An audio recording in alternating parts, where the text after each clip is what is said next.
Hello, Gene Schwimmer here. Welcome to today's vlog. Could be a short one today because I have a very simple point to make. First of all, well, I guess I should give you my usual disclaimer. Sometimes I forget, but I'm a conservative.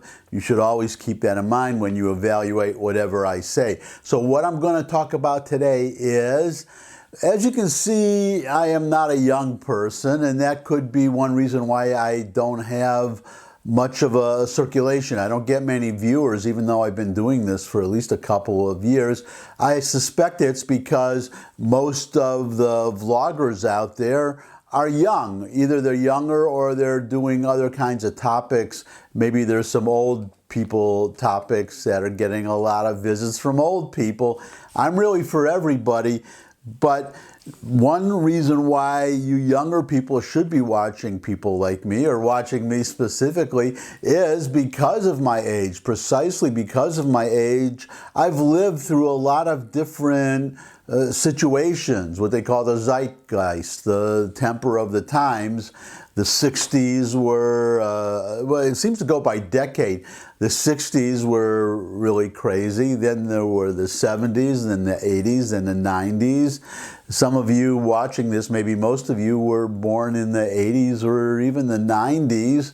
I was born in the 50s, so I've seen a lot. I was just a child when the first Sputnik went up. I remember, well, the Kennedy assassination, of course, all these momentous events. And of these momentous events, or these particular decades, the one that was one of the worst, I can tell you from personal experience, was the 70s, the 1970s. I was born, grew up in Detroit. I watched, and this will be something I'll return to probably later in the vlog, but I grew up in Detroit. Detroit was a beautiful city, and I just watched how it deteriorated. And that occurred during the 1970s, during the administration of Coleman Young. Actually, it began in the 60s, late 60s, when Jerome Kavanaugh, well, no, I have to go back farther, actually. Kavanaugh was the Democrat who replaced Mariani. Mariani was the last Republican mayor of Detroit. He left in 1957, I believe, when I was very, very young. But since then, it's been all Democrats, and the city has just gone downhill since then. I left in 1977 to move to New York, which was no picnic either. Well, I have to say, actually, in a way it was at the time. I'm going to talk about how bad it was in New York in the 70s, and people were complaining about it. To me, in a way, it was a breath of fresh air because it was better than Detroit. If you were coming from Detroit, as I was, then New York actually looked pretty good for a while. But I remember the crime, the graffiti, the rising prices, well, let's just jump right into it. I don't want to get ahead of myself. But one thing I remember about the 70s, I will start with this, and this was when I was still living in, well, right outside Detroit. I was living in Michigan, and no, actually I could have been right inside Detroit. I lived in a few houses. I don't remember. Doesn't matter. What I do remember is the gas prices. The gas prices skyrocketing because the main reason was, the primary force at that time was the 1973, the Yom Kippur War is what it was called. Yom Kippur is a Jewish holiday, and the Egyptians attacked on Yom Kippur, figuring that the Israelis would be asleep at the wheel on a major, well, the most important Jewish holiday, and they turned out to be right. The Egyptians made some early great gains, and it looked like the war would have been lost. That would have been the end of Israel. Israel turned it around. But I don't want to talk about the war specifically. That isn't germane, except that it was the cause of what I'm talking about now. The United States helped Israel the United States sent military aid to Israel and helped them defend themselves. The Arabs got very angry at that time. It's so nice now that we're seeing all these former enemies of Israel now making peace with Israel. But at that time, it was a solid bloc that was against Israel. And they took it out on the United States by jacking up, quadrupling oil prices, the price of a barrel of oil. They quadrupled it overnight. There is an organization, you probably know about it or have heard about it, OPEC, or Organization of Petroleum Exporting Countries. The lead member by far was Saudi Arabia. It was all these Arab countries, and also, well, Iran, and I think Venezuela was a member at the time. They are now, if they weren't then, but mostly these Arab countries. So they took it, and the other countries, even though they weren't Arabs, why not jack up oil prices if you can? We weren't hearing much about OPEC after, I guess after Reagan, but definitely under Trump. We became oil independent. Or energy independent. We no longer had to care. But in those days, in the 70s, we hung on everything they did. They would have periodic meetings. I don't remember if they were annual or semi-annual or what they were, but we would hang on every syllable that came out of that meeting, because it was a cartel, and they would meet and decide what oil prices would be, and we would have no choice. We had no alternative. So oil was just skyrocketing, and actually it was under Reagan when he decontrolled the prices in the United States, because Jimmy Carter, Democratic president, Carter had a Democratic Congress, House and Senate, and they enacted a windfall profits tax. They were saying, we have these high prices from oil. The oil companies, the American companies, they're profiting too much, so we have to have a windfall profits tax. And what that led to was a shortage. It just exacerbated the pricing power of OPEC to keep the oil prices high. Reagan came in, he removed all the price controls on oil. And in the United States, oil companies, our Democratic friends at that time, were predicting, well, if you do that, then the price of oil is just going to skyrocket. It's just going to go even higher if you don't have controls on the prices. But it turned out to be the opposite. Oil went all the way down to, I think it was $16 a barrel. It went way, way down, for the simple reason that this is just simple economics. This is something our Democratic friends don't get. For instance, rent control. New York City is the only city in the country now that I think has rent control. Boston had it. They were the second last. They got rid of it. They seem to be doing fine, because what happened with oil, once the ceiling was lifted, the price controls were lifted, then all these oil companies said, wow, we can charge as much as we want. So they all rushed out to drill oil everywhere, anytime they could, to get all this oil that they could charge exorbitant prices for. But what actually happened was, as you can probably guess by now, it was a massive increase in supply. All these oil producers went out to produce oil to get higher prices, and they ended up producing so much oil that there was a surplus, and the price just dropped like a rock. That's how free markets work, when you don't control prices. But before that happened, in the 70s, as I said, there was this cartel, OPEC. They still exist today, and I'm going to get to them in a second, present day OPEC, because they lost their power a long time ago, and then Trump, with fracking and making us energy independent, OPEC became, well, some of you may not even have known what OPEC is until I just told you today. That's how little influence they had, that's how little influence they had until very recently, because Today, I'm recording this on Tuesday, you're seeing it on Wednesday, and a news item came in. The Biden administration, the only accurate term, or the most accurate term, would be begged. They begged OPEC not to raise oil prices. That's what inspired me to do this vlog today, because, oh my God, it's back to the 70s. The 70s are back.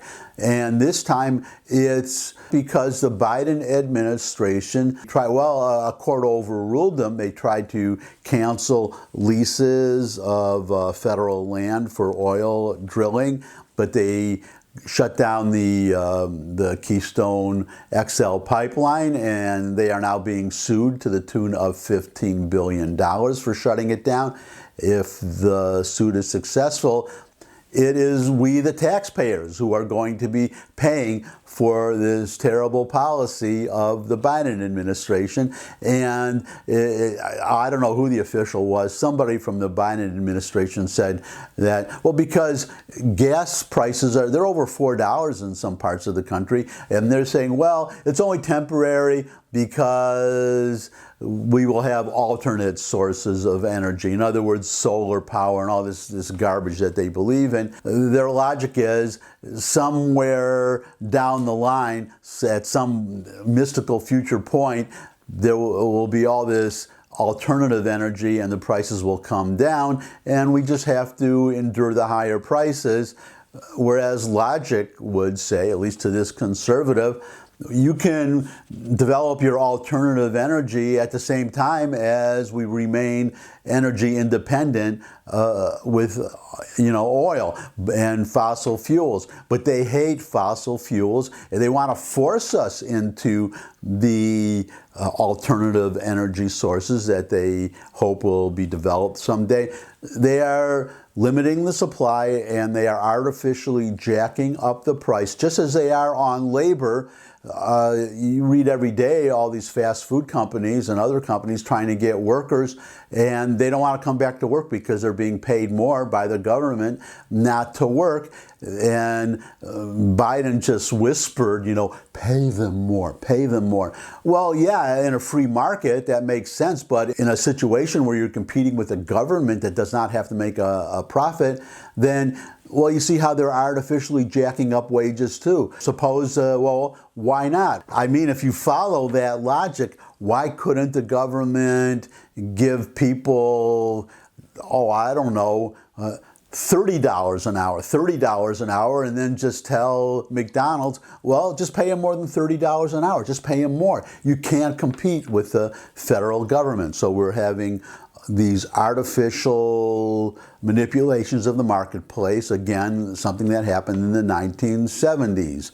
And I have to, just to be fair, I try to be fair, Richard Nixon, with his price controls on plywood, the price of plywood just skyrocketed, but he had the sense to remove those price controls. Unfortunately, he didn't have the sense to put us back on the gold standard. It was Nixon who took us off the gold standard, and that's why a dollar today buys just a fraction of what it bought when I was the age of many of you watching this, or even younger, before 1969, when we went off the gold standard. And by the way, you can look at a chart. I'll see if I can dig it up.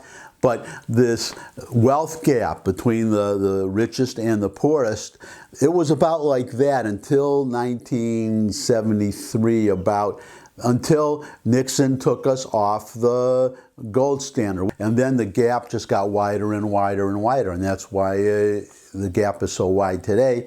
But I digress. The point is, back to the 70s, you look at New York. I had to leave. One of the reasons was because the crime and the homelessness, it's all back. It was going back to the 1970s. Now, a friend of mine who moved to New York a year before I did, she said that the 70s were actually worse than New York is now, but she lives in Germany, so she doesn't experience it directly, as I did, till about 2 years ago when I moved. But you're seeing the graffiti on the subway cars again. You're seeing the crime. I've read of at least 2 incidents of people being shot in the middle of Times Square, which never happened, to my recollection, in the 70s when I was there. I moved there in the late 70s, October of 77. And in those 3 years, and I only lived a couple of blocks, maybe 3 blocks from Times Square. I don't remember that, but I just remember how bad the conditions were there. I remember all the boarded up stores, which I'm a commercial real estate broker. I still work with people in New York, so I'm aware of the market in New York. I don't physically go up and down the streets anymore, but I look at the listings, and the salespeople tell me, I'm the broker, they're the salespeople, they tell me about all these empty stores. And again, back to the 1970s, what Giuliani did, I guess you could call it the pre-Giuliani period, broken windows policing, where the police would arrest people for minor crimes before, such as turnstile jumping, fare beating, because if you don't prosecute the minor crimes, then it leads to bigger crimes. And this is another area where he got pushback from the Democrats. He turned out to be right, and it's just crazy watching them go, crazy watching them go crazy in New York City, trying to figure out how to cut down on the shootings and everything that is happening there. The people shooting up, which I don't remember when I was there in the 70s, shooting drugs openly right in the middle of, on 6th Avenue and 40th Street, that's Midtown,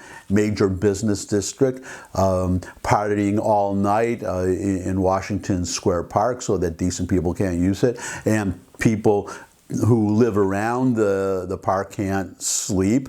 There's an area I just read about called Hell Square, they call it, which is a corner of Ludlow Street. I almost got an apartment there. Thank God I didn't. They party late into the morning, and the police try to help, but there are so few because the police are quitting, and the number that are left, they really can't deal with the situation, and people are getting beaten and robbed. And the loud partying is keeping all the people who live around that corner up at night. So anyways, it's all coming back, and it is really sad. And I'll just add one more item here. Well, here's a headline: inflation climbs higher than expected in June as price index rises 5.4%. So I'll dispute that higher than expected. It was perfectly expected by anybody who lived through the 70s or anybody who had common sense. You're printing all this money. Now we have inflation, and we have the Fed, I don't know, he's asleep or something, and other people are saying, well, it's transitory as people get back to work. When all these government benefits run out, so people are not being paid more not to work, then the private sector can pay them to work.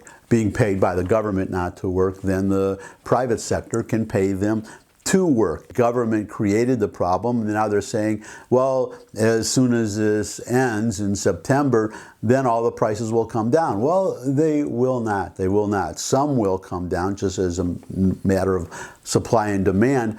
But if you're an apartment dweller and they raised your rent, well, your rent stays up there, at least until your lease runs out. And then it's supply and demand. It depends what the rents are in all the other apartments. If there's not a surplus of apartments that would cause the rents to go down, then those rents are going to stay up there. You look, when I was a child, my father, I mentioned this in an earlier vlog, I don't know what I'm holding this, I don't need this. My father had a fruit market, and his rent was $75 a month, and it was which is cheap, and $75, just $1 bought a lot those days. In fact, I'll give you an interesting example of the damage that inflation does and how wages don't keep up with inflation. When I was a kid, my dream was to earn $10,000 a year. If you could earn $10,000 a year when I was a child, you could have a house, a car, you could live very well. And the price of soda, my favorite orange soda or orange pop, we called it back in Michigan, out of the machine, if you got it out of the machine, 10 cents. it was 10 cents. Now you look at a vending machine, and first of all, it's got corn syrup in it and an artificial flavor. It's not real orange anymore like it was when I was a kid. That's another reason. Oh, and the reason why there's corn syrup in there is because the government controls the price of sugar, domestic American sugar. Sugar overseas, everywhere outside the United States, it's a lot cheaper. It's about a half or a third of the price of sugar here. So here they switched to corn syrup, and in fact very popular where I lived in Harlem, and actually there's a pretty good Hispanic population where I am in Tennessee.